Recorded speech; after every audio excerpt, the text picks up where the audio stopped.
Generally, we travel attracted by the most famous countries, the most famous cities and their most famous monuments.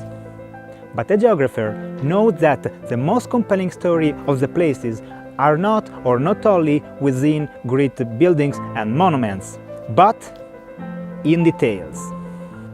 You want an example?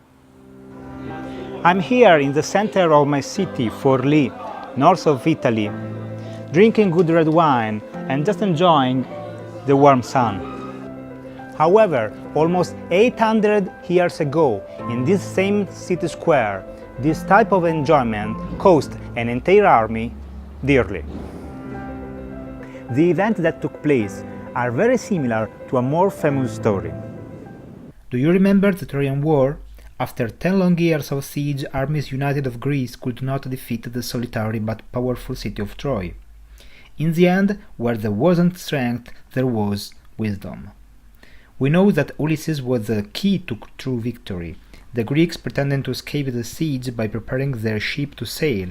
However, they placed an immense wooden horse on the beach in front of the city walls, of which contained Ulysses and his best soldiers. Despite the warnings, the Trojans made a break in the wall enough to allow the horse into the impregnable city of Troy. By doing so, they signed their own death sentence. Taking advantage of the night and the drunken state of the Trojan army celebrating their triumph, the Greeks came out of the belly of the horse and conquered the city. Let it burn! Let Troy burn! Burn it! Open it out! Burn it!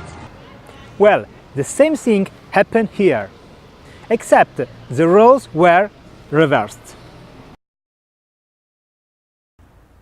Imagine being the only city in the entire region to oppose the French army, known everywhere as the Invincible Army. We're all gonna die! Fortunately, the city had its own Ulysses, Guido da Montefeltro, a famous warlord of Forlì. After a few months of being under siege, Forlì finds surrender by opening the door to the French army and giving them great honor. At that time, a soldier after a battle only thought of two things, and the second was drinking wine.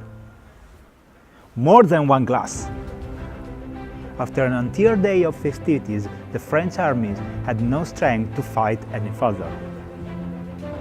At this moment, the bells of San Mercuriale Abbey rang throughout Forlì.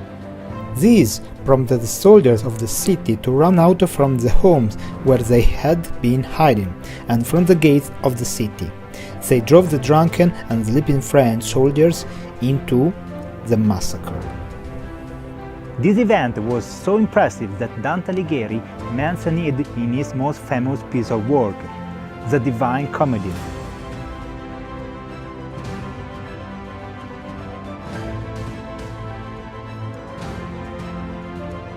And today we can find evidence of this event only in a memorial plaque right at the foot of the Tower of San Mercuriale.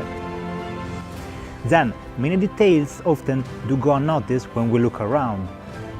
But as it happens with people, it's not the entire facade, but the detail that we overlook the most important. And if you search for it, the most compelling stories and the true essence of the surrounding will reveal themselves to you. You may even discover yourself lucky to find you drinking wine today, because if you were doing it 800 years ago, probably you were losing your battle. Thanks God.